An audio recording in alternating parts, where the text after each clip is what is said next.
A qualche istante da quella che è la presentazione ufficiale dello schema del protocollo d'intesa per quanto riguarda naturalmente le Tenue, Comune di Chioggia e altre realtà che saranno appunto tra qualche istante presentate e diciamo un'anteprima che emoziona moltissimo l'assessore Serena De Perini. Sì, grazie Marco.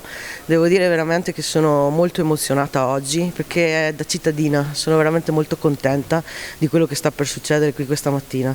Io credo veramente che la città oggi stia per scrivere una pagina nuova, una pagina importante sulla gestione di un sito che è un sito sommerso, non lo vediamo, ma sotto c'è un mondo meraviglioso, un sito tutelato dall'Unione Europea, un sito di Natura 2000, quindi un sacco di importanza dal punto di vista biologico e scientifico.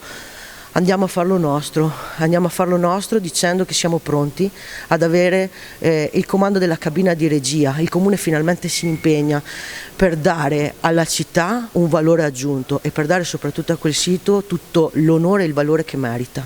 Batte forte il tuo cuore, ma batte forte naturalmente anche il cuore della città, che a volte ha usato anche questa terminologia, le Tenue, pur, come dicevi tu stessa, non conoscendo completamente quel tesoro sommerso che c'è, quel tesoro che piano piano, con il lavoro anche di altri partner, piano piano si sta facendo conoscere a quella che è l'attenzione nazionale, oserei dire. Assolutamente sì, perché la chiamano la barriera corallina del Mediterraneo.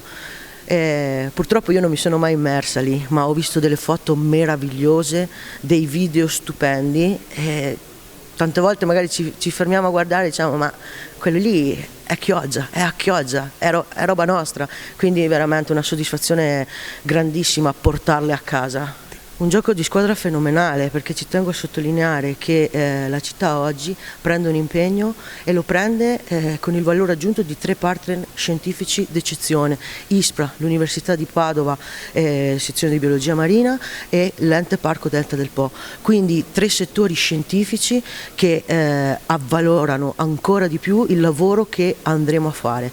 Però Marco, permettimi 2 parole. Io oggi sono qui contenta, con il cuore veramente pieno di orgoglio, ma un ringraziamento particolare io lo voglio fare a chi per più di 20 anni incessantemente ha continuato a crederci su questo sito e ha continuato anche gratuitamente a lavorarci. Mi riferisco alla figura di Piero Mescalchin e alla sua associazione Le Tenue.